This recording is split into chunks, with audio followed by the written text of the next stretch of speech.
Сәлем достар, Қазақша Викторина арнасына қош келдіңіздер. Бүгін заттардың ерекшелігін табатын боламыз.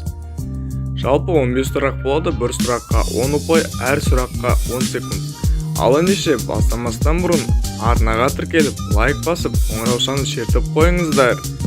Мені қолдап десеңіздер жақсы болады. Ал енді бастаймыз.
Ал достар, осылайша видеомда 18 сұрақ болды. 18 сұрақтың қаншауына дұрыс жауап беріңіздер, комментарийге жаза кетіңіздер. Және де қолдау ретінде арнаға тіркеліп лайк басып қоңыраушаны шертіп қойыңыздар. Өйткені келесі жолы видео шыққанда ең бірінші сіздер көру үшін. Ал енді сіздермен бірге болған Қазақша Викторина арнасы келесі кездескенше аман сау болыңыздар.